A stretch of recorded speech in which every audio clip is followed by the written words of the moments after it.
This video is available in audio format. Listen if you prefer. Did you think Cleopatra was just a beauty that seduced the leaders of Rome? Or was it a genius queen played the smartest game in ancient Egypt history? Welcome back to the channel where we show you the unseen sides of history. It is the story of a brother's betrayal, a struggle for the throne, a dangerous female intelligence, and a tragic ending that changed history forever. But Cleopatra was 18 years old, and her brother is a child not exceeding the 10.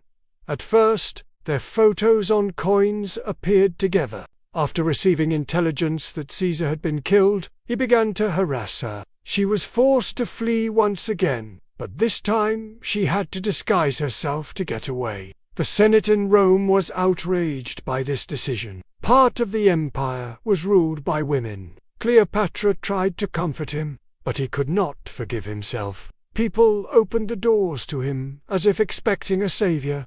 Her story is full of paradoxes. She is called the most beautiful woman in the world, but there are no surviving portraits or statues. On the contrary, she knew Greek and Latin, was educated in Greek traditions, and worshipped the gods of Greece and Rome. Movies are being made about her, and she has inspired numerous works of art.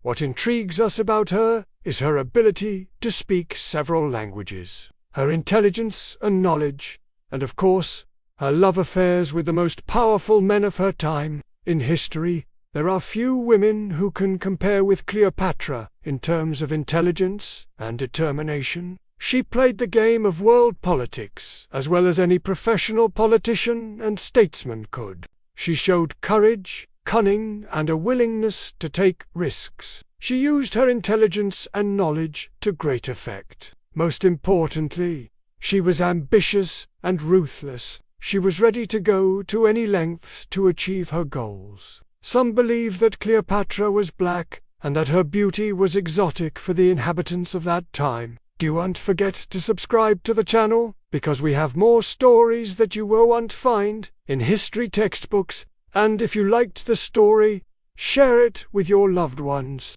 Others argue that she had white skin, like many rulers of that region. In fact, ancient Egypt was a place where people of different races lived side by side. If Cleopatra had white skin, it was probably due to her Greek roots. Cleopatra's relatives helped Octavian to take over the city and gain power over Egypt. Octavian captured the royal family and executed Cleopatra's youngest son. She was taken to Rome as a prisoner. Legend says that she was offered a chance to buy her freedom, and even offered the chance to become the second wife of Octavian.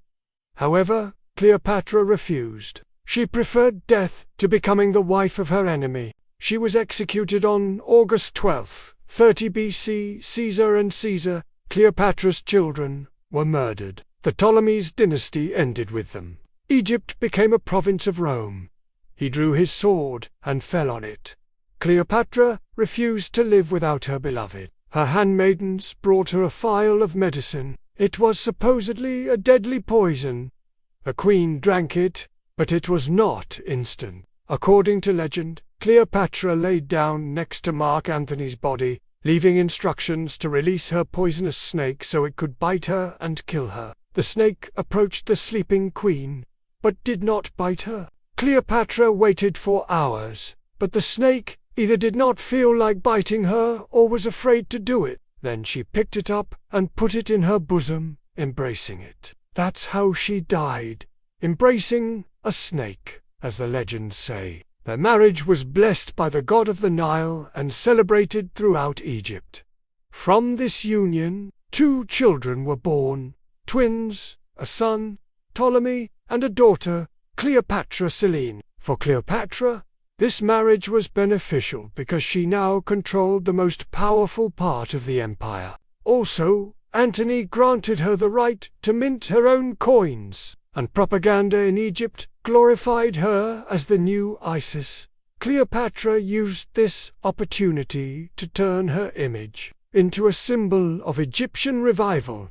she continued building schools, museums, and temples, and minted coins with the images of her and her children. But Cleopatra was already in mortal danger. The Senate in Rome demanded the return of the provinces and the abolition of the marriage. Octavian was gathering an army for war. Soon, a messenger arrived from Rome, informing her of Antony's defeat at the Battle of Actium. He had lost half of his fleet and had been forced to flee. Cleopatra decided to escape with her lover to India, but the plan failed. Her fleet was destroyed by the storm, and she found herself in a small port city of Tarso.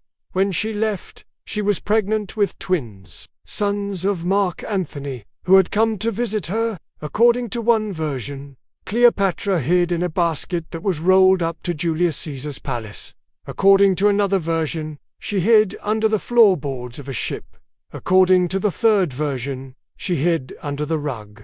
That's how she managed to escape. As the saying goes, the lady is taking revenge. Cleopatra's brother died mysteriously, probably poisoned by her agents. All this happened in 47 BC, but power does not accept partnership. Little Ptolemy was just a facade.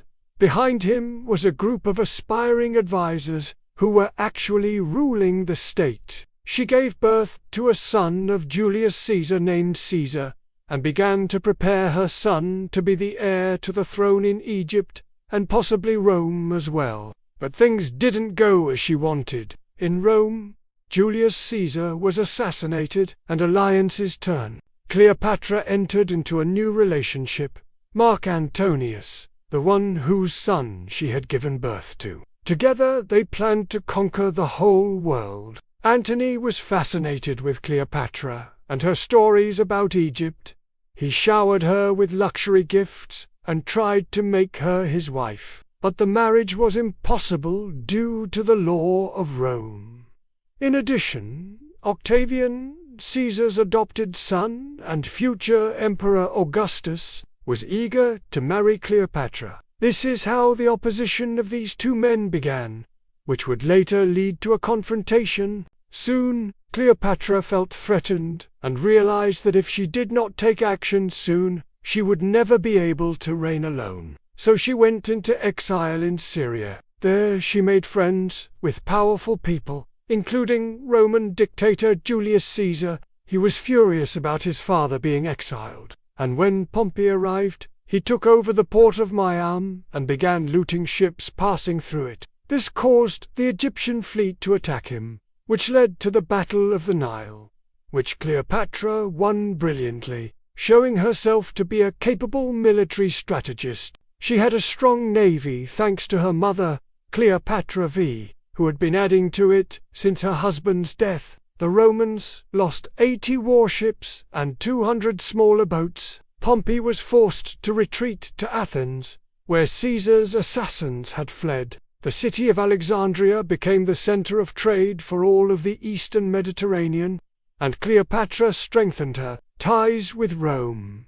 She sent gifts to Caesar, including a famous pearl necklace. These two powerful figures developed a romantic relationship and visited each other in their capitals. Cleopatra gave birth to Caesar's son, but she also spent time preparing her son, Ptolemy, the 15th Caesar, to become the heir to the throne of Egypt.